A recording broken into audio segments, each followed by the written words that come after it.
भारताचा कम्युनिस्ट पक्ष मार्क्सवादी अर्थात CPIM अमरावती जिल्हा कमिटीने महावितरणकडून वीज ग्राहकांच्या लेखी संमतीशिवाय स्मार्ट मीटर आणि स्मार्ट प्रीपेड मीटर बसविण्याच्या प्रक्रियेला तीव्र विरोध दर्शविला आहे।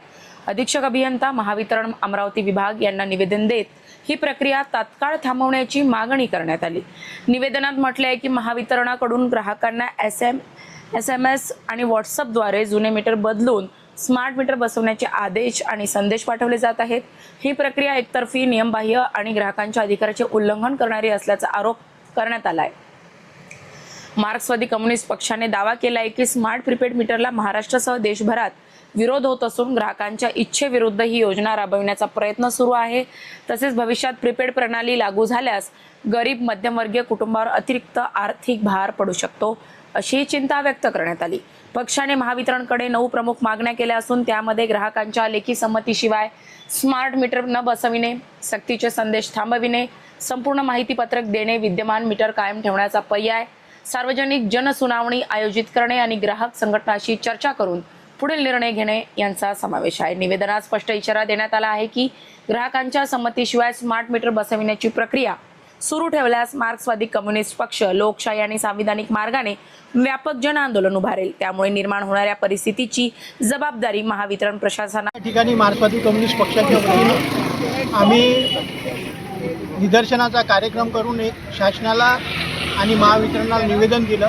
त्या निवेदनामध्ये जे SMS द्वारे दहशत निर्माण केल्या जात आहे की 48 तासामध्ये तुमच्या घरचं मीटर बदलण्यात, स्मार्ट मीटर लावण्यात येईल, यामुळे जी जनतेत दहशत निर्माण झाली ते निदर्शनास आणून देऊन जे मागच्या वर्षी आश्वासन दिलं गेलं होतं की संमतीशिवाय स्मार्ट मीटर बदलणार नाही, आणि दुसरीकडे उच्च न्यायालयाने सांगितलं होतं की जनतेच्या संमतीशिवाय स्मार्ट मीटर लावू नये।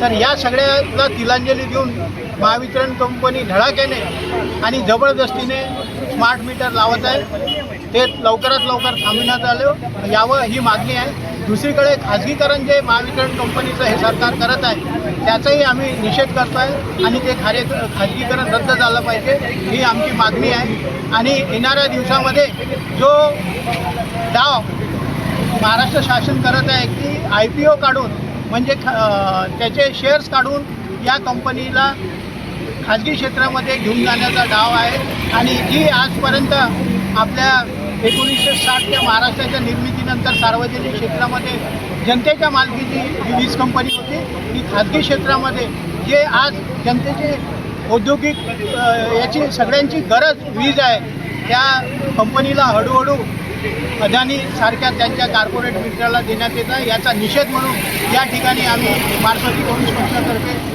निवेदन दिलं आणि शासनाला इशारा देत आहोत की येणाऱ्या दिवसामध्ये यापेक्षाही जास्त जनतेचं जनआंदोलन उभारून ही योजना रद्द करण्यास सरकारला भाग पडू। अशाच महत्त्वपूर्ण बातम्यांच्या अपडेटसाठी अजिंक्य भारत न्यूजच्या पेजला फॉलो करा आणि सबस्क्राईब करा। Thank you for watching.